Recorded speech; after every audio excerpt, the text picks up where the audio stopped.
দেওঘর মহাদেবের এই প্রিয় শহর আধ্যাত্মিকতার সঙ্গে প্রকৃতির অনন্য রূপের জন্যও পরিচিত।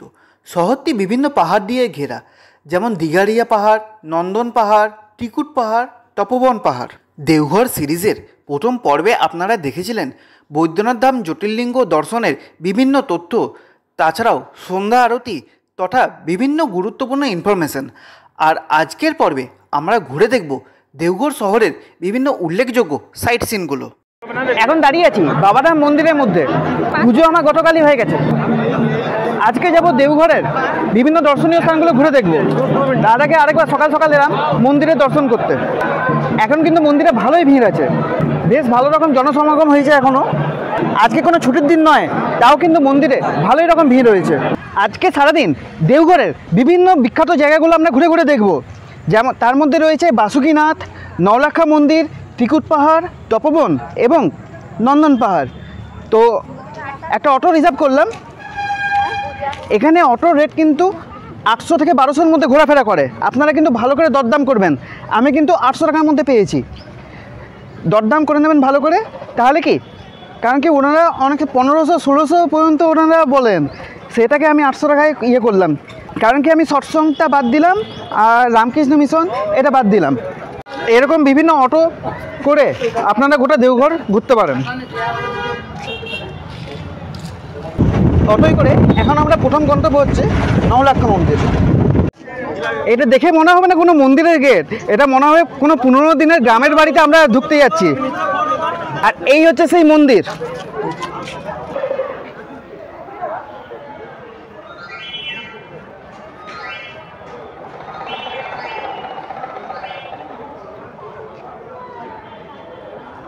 এখন আমি দাঁড়িয়ে আছি এই নওলাখা মন্দিরের বাইরে। এই হলো সেই বিখ্যাত নওলাখা মন্দির, যেটি দেবী চারুশীলা ঘোষ তৈরি করেছিলেন। এটি তৈরি হয়েছিল প্রায় 1940 সালে। আর তখনকার দিনে এই মন্দিরটি 9 লাখ টাকা দিয়ে তৈরি হয়েছিল, সেই জন্যে এই মন্দিরটির নাম হলো নওলাখা মন্দির। 1940 সালে 9 লাখ টাকা দিয়ে তৈরি হয়েছে। মানে বিশ্বাস করতে পারছেন, এখনকার দিনে সেটা হিসাব করলে কত লাখ টাকায় পৌঁছাবে? সরি, লাখ হবে না, সেটা কোটিতে পৌঁছে যাবে। মন্দিরটা দেখে আমাদের বেলুড়ের রামকৃষ্ণ মঠের সঙ্গে কিছুটা মিল আছে কিনা মনে হচ্ছে। তো দেবী চারুশীলা অকাল বয়সে তার পুত্র যতীন্দ্র ঘোষ এবং তার স্বামী অক্ষয় ঘোষকে হারিয়েছিলেন। তারপরে তিনি শান্তির খোঁজে এই দেওঘরে এসেছিলেন। দেবী চারুশীলা দেওঘরে এসে ব্রহ্মচারী বলানন্দের সঙ্গে দেখা করেন এবং তিনি তাকে এখানে একটা মন্দির স্থাপনের কথা বলেছিলেন। তারপরে দেবী চারুশীলা এখানে এই মন্দিরটি নির্মাণ করেছিলেন। এরপরে আপনাদেরকে দেখাই দেবী চারুশীলার একটি মূর্তি। এই হলো দেবী চারুশীলা, যিনি এই মন্দিরটি নির্মাণ করেছিলেন 1940 সালে।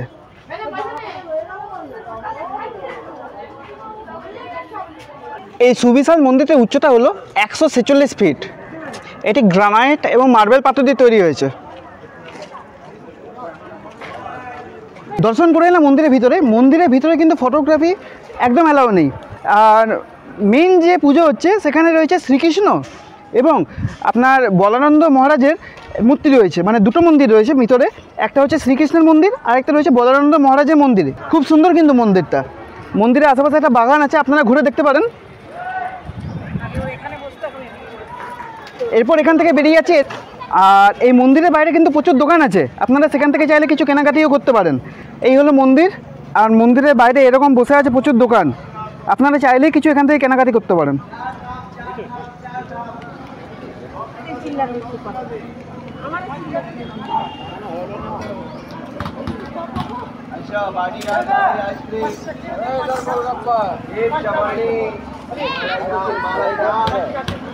দেখা হয়ে গেছে,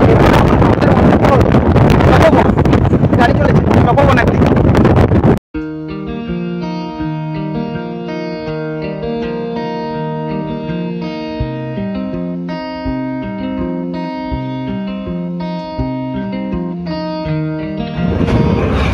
এটাই হলো তপোবনের এন্ট্রি।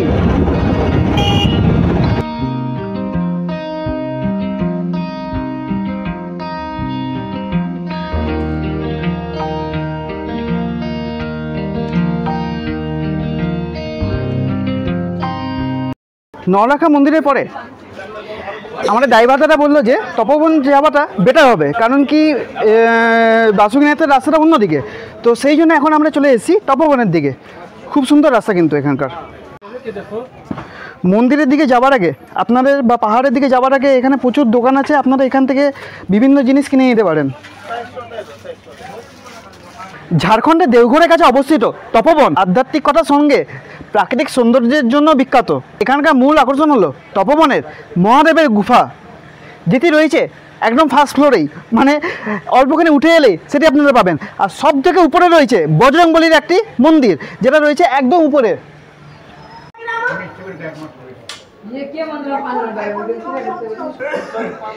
এইটা হলো তপবনের মেন মন্দির, যেটা লেখা আছে তপবন শিবায় নমঃ। মূল পাহাড়ে যেতে গেলে ওই উপরটাতে যেতে হবে।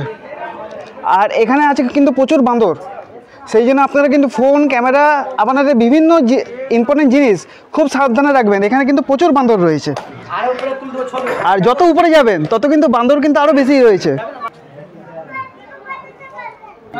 তপবন অর্থাৎ তপস্যা এবং বন কথিত আছে প্রাচীনকালের ঋষিরা এখানে এসে তপস্যা করতেন। আর মহান ঋষি বাল্মীকি, রামায়ণের রচয়িতা বাল্মীকি এখানে এসেই তপস্যা করেছিলেন এবং তিনি তার অপকর্মের থেকে মুক্তি পেয়েছিলেন এই স্থানে এসে তপস্যা করে। আর আরও জিনিস কথিত আছে, আমাকে পুরোহিত মশাই বললেন এখানেই নাকি রাবণ প্রথম মহাদেবের দর্শন পেয়েছিলেন, সেইটার একটা শিবলিঙ্গ রয়েছে ভিতরে। এখানে যাবেন, আপনারা পুজো দেবেন, পুরোহিত মশাইরা আছে, ওনারা আপনাদেরকে ভালো করে পুজো করে দেবেন। আর উপরে যেতে গেলে আপনাদেরকে এদিক দিয়ে যেতে হবে।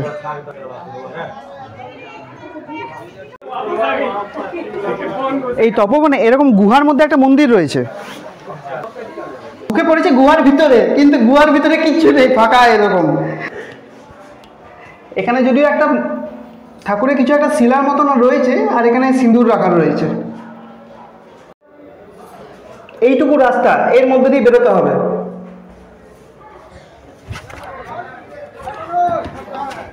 তপবনের উপর থেকে আপনারা এরকম পাবেন খুব সুন্দর একটি ভিউ।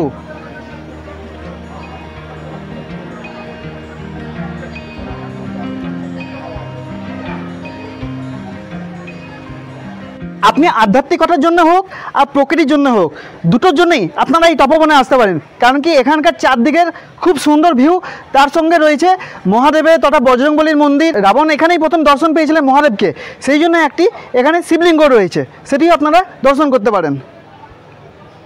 তপবন দর্শনে এসে এরকম আপনারা আখের রসে গলাও ভিজে নিতে পারেন। আর এখানে রয়েছে একটা বিশ্রামাগার, আপনারা এখানে বসে কিছুক্ষণ বিশ্রামও করতে পারেন। পাহাড় থেকে নামার পরে থকে গেলে আপনারা এখানে বিশ্রামও করে নিতে পারেন।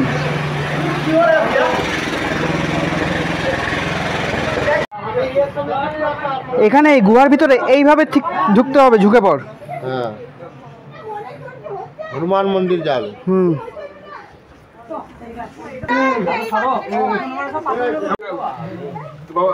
এই স্থানে এইভাবে পেরিয়ে আসতে হবে আপনারা যদি উপর থেকে আসছেন। যখন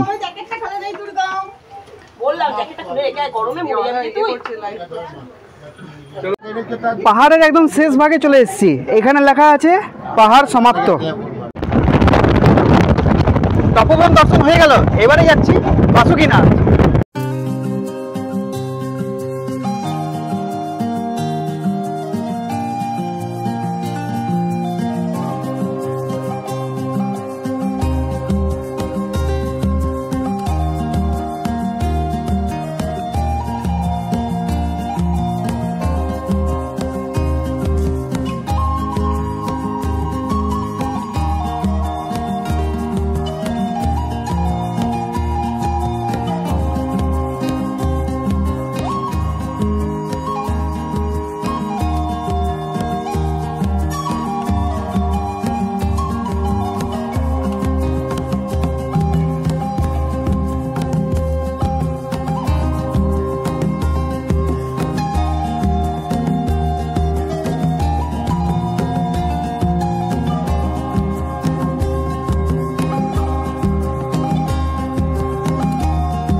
এখানে প্রচুর প্যারার দোকান আছে লাইন দিয়ে।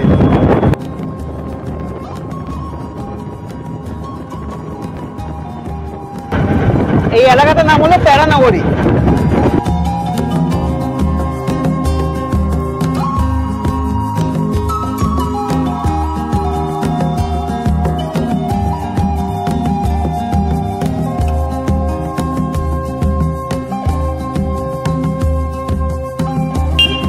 এসে গেছি এখন দেওঘর থেকে প্রায় 46 কিলোমিটার দূরে দুমকা জেলার বাসুকীনাথ মন্দিরে।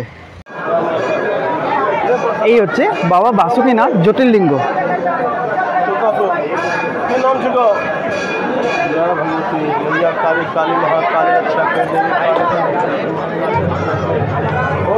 মন্দিরে বাবা মাটা দুধ নেওয়ার জন্য এরকম একটা বোতল নিয়ে নিলাম। এরকম সবাই ইয়ে করছে।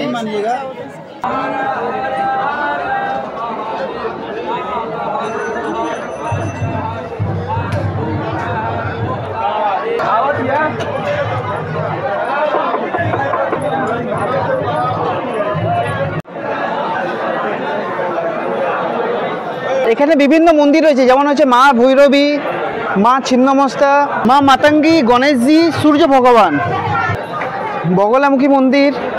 এইটা হচ্ছে বেরোবার গেট, এটা হচ্ছে সিংহদ্বার, শ্রাবণী নিকাশ দ্বার লেখা আছে এখানে।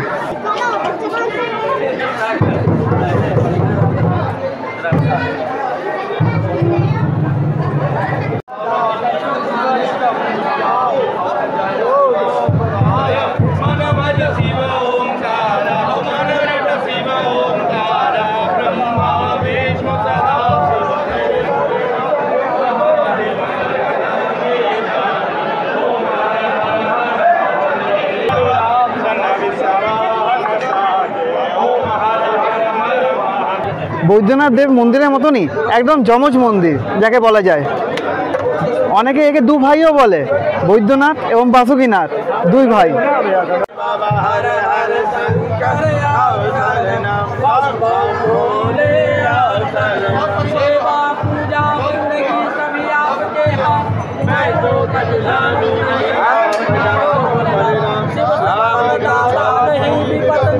বিহারের রাজগোবিন্দনাথ মন্দির, দেওঘরের বৈদ্যনাথ ধাম মন্দির এবং এই দুমকা জেলার এই বাসুকীনাথ মন্দির, তিনটি হলো এখানকার প্রধান শিব মন্দির।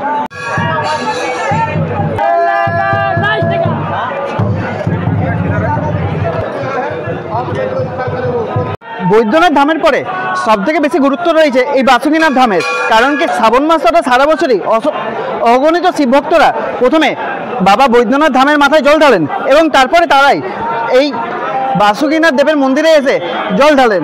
আর যে কাওয়ার যাত্রার কথা আছে সেটা মোটামুটি ভাগলপুরের সুলতানগঞ্জ থেকে চালু হয়।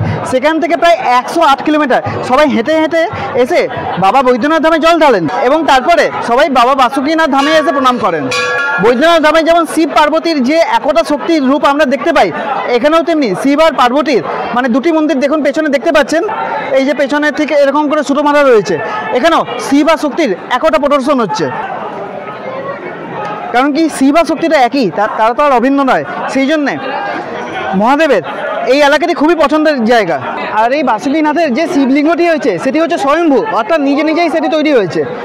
আর অনেক এখানকার পৌরাণিক গল্প রয়েছে, তার মধ্যে সবথেকে যেটি বেশি প্রচলিত সেই গল্পটি হলো এখানে বাসু নামে এক মেষ পালক ছিলেন, তিনি খুব গুণী মানুষ ছিলেন। তো কি হয়েছিল, এক সময় তার একটা গাভী তিনি দেখতেন যে কোথাও না কোথাও দুধ দিয়ে দিচ্ছে, তিনি রোজ খেয়াল করতেন যে গাভীতে কোথাও না কোথাও দুধ দিয়ে আসছে। এরপর মেষপালক বাসু একদিন সেই গাভীটিকে ফলো করলেন এবং দেখতে পেলেন যে জায়গায় গাভীটা দুধ দান করছে সেই স্থানে একটা শিবলিঙ্গ রয়েছে এবং সেই রাতেই তিনি স্বপ্নাদেশে মহাদেবের দর্শন পেয়ে ওই স্থানে একটি মন্দির তৈরি করেন এবং শিব পুজো শুরু করেন। যেহেতু মেষপালক বাসু প্রথম এই মন্দিরটি তৈরি করে পুজো করেছিলেন, সেই জন্যই তার নাম অনুসারে এই মন্দিরটির নাম হয় বাসুকীনাথ। আর এই বাসুকীনাথ থেকে মাত্র 97 কিলোমিটার দূরে অবস্থিত বীরভূমের তারাপীঠ। তো আপনারা এখান থেকে চাইলে তারাপীঠে যেতেই পারেন। এখান থেকে বীরভূমের তারাপীঠ মাত্র 2.5 ঘন্টা সময় লাগে।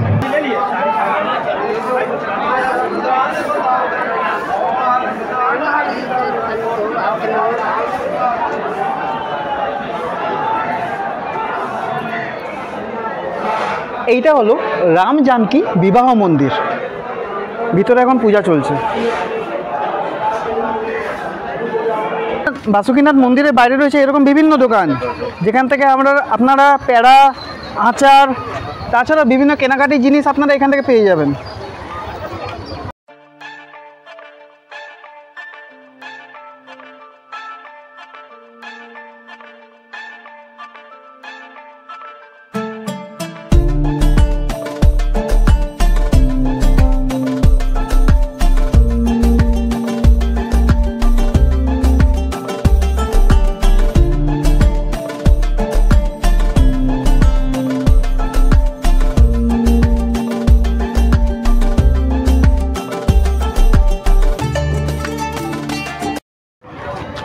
এসে গেছি এবার ত্রিকুট পাহাড়।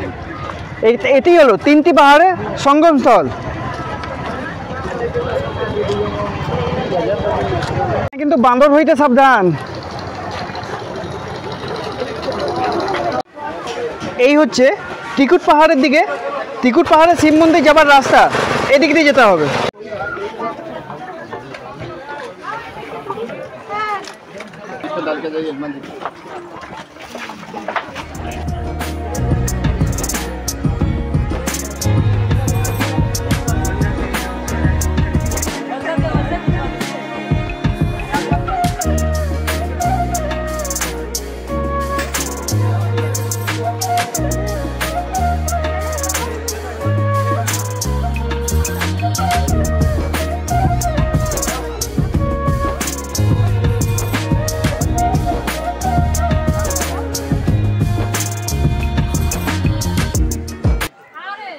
আর এই ত্রিকুট পাহাড়ের মধ্যে রয়েছে একটা মহাদেবের মন্দির, একটা গণেশ মন্দির আর একটা মাতা পার্বতীর মন্দির রয়েছে। আপনারা সিঁড়িতে উপরে আসুন, কিন্তু খুবই সাবধানে, কারণ কি এখানকার বান্দরেরা অনেকে ফোন, মানি পার্স অনেক কিছু নিয়ে চলে যাচ্ছে, তো খুবই সাবধানে আপনারা ইয়ে করুন। এখানে বিভিন্ন দোকান রয়েছে, এখানে স্বয়ং শিব ঠাকুর দাঁড়িয়ে রয়েছে। এখন আমি দাঁড়িয়ে আছি ত্রিকুট পাহাড়ে। এটি হলো 3টি পাহাড়ের সঙ্গমস্থল, ব্রহ্মা, বিষ্ণু এবং মহেশ্বর। এইটা হলো ব্রহ্মা, এটা হলো বিষ্ণু, আর এইদিকে যেটা দেখা যাচ্ছে ওটা হচ্ছে মহাদেবের।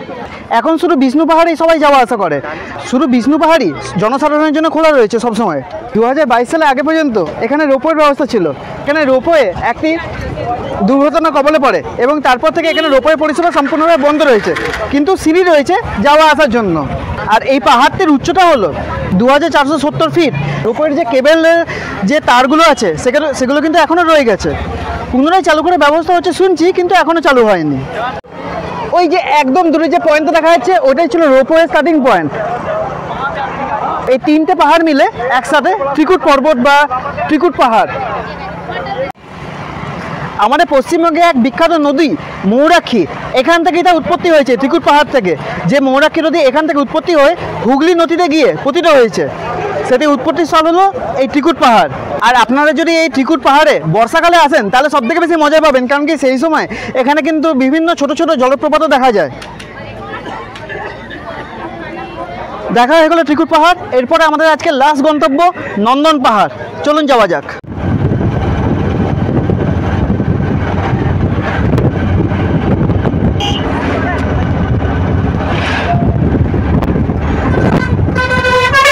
এসে গেছি আজকের শেষ গন্তব্যস্থল নন্দন পাহাড়। এই হচ্ছে নন্দন পাহাড়।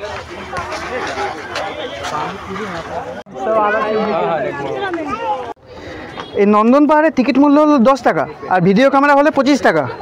শহর দেওঘর চারদিক থেকে বিভিন্ন পাহাড় দিয়ে ঘেরা। একদিকে রয়েছে দীঘারিয়া পাহাড়, একদিকে রয়েছে নন্দন পাহাড়, একদিকে রয়েছে ত্রিকুট পাহাড়, আরেকদিকে রয়েছে তপোবন পাহাড়। তো এখন আমি এসেছি নন্দন পাহাড়ে। এই পেছনে আছে নন্দী মহারাজের একটা স্ট্যাচু। কথিত আছে পৌরাণিক যুগে রাবণ একবার কৈলাসে যাচ্ছিলেন মহাদেবের কাছে, কিন্তু কৈলাসে নন্দীর অনুমতি ছাড়া কেউ প্রবেশ করতে পারে না মহাদেবের কাছে। কারণ কি নন্দী মহারাজ হলো মহাদেবের সবথেকে প্রিয় ভক্ত, কিন্তু রাবণ তখন জোরপূর্বক সেখানে প্রবেশ করতে চায়। তখন নন্দী এবং রাবণের মধ্যে একটা যুদ্ধ হয়, এবং তখন রাবণ নন্দীকে অনেক জোরে ছুড়ে দেয় আর কি, এবং নন্দী এসে পড়ে এইখানে, যার থেকে এই অঞ্চলের নাম হয় নন্দন পাহাড়। পার্কটি কিন্তু খুব সুন্দর। কিন্তু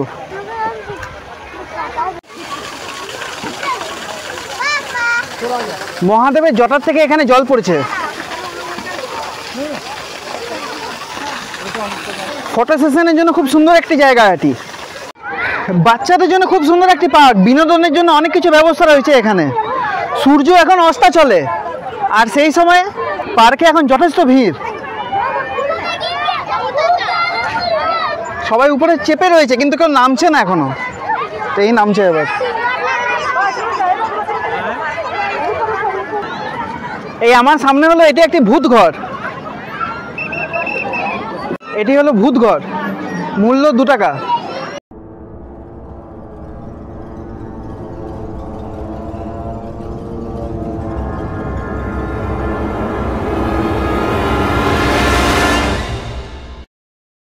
ঢুকেছিলাম ভূত ঘরে, কিচ্ছু নেই, বেকার। শুধু কয়েকটা লাইটিং করেছে আর একটা ভূতের মিউজিক দিচ্ছে, আর কিছু। অনেক কিছু আছে এখানে বাচ্চাদের জন্য। এখানে মোটামুটি আপনারা 1 ঘন্টা উপর সময় কাটাতে পারবেন। আমরা যেহেতু পড়ন্ত বিকেলে এসেছি, এখন সূর্য অস্ত চলে গেছে, সেই জন্যে দূরের দৃশ্যটা দেখাতে পাচ্ছি না। এখান থেকে গোটা দেওঘর শহর খুব সুন্দর দেখা যায়। এই স্থান থেকে গোটা দেওঘর খুব সুন্দরভাবে দেখা যাচ্ছে। এই নন্দন পাহাড়ে আপনারা বসে অনেকক্ষণ সময় কাটাতে। ওই যে ট্রেন যাচ্ছে, ওই দূরে ট্রেন যাচ্ছে, ওই যে ওইটা ভূতগড়ের পেছন দিক থেকে। এখান থেকে দেওঘর রেল স্টেশন খুব সামনে, কিন্তু অনেক ধরনের অ্যাক্টিভিটি রয়েছে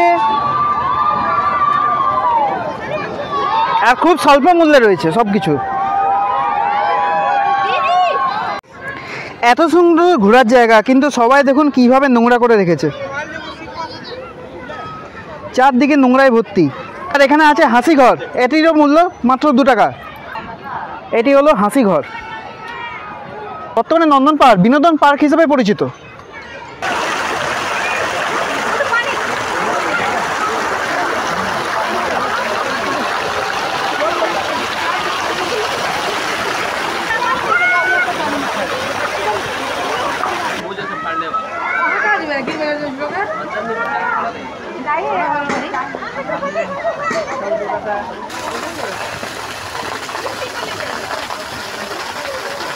দেওঘরের সমস্ত সাইট সিনের পয়েন্টগুলো দেখা সম্পূর্ণ হলো। সঙ্গে থাকুন, দেখতে থাকুন ফিউ মিনিটস উইথ জিৎ।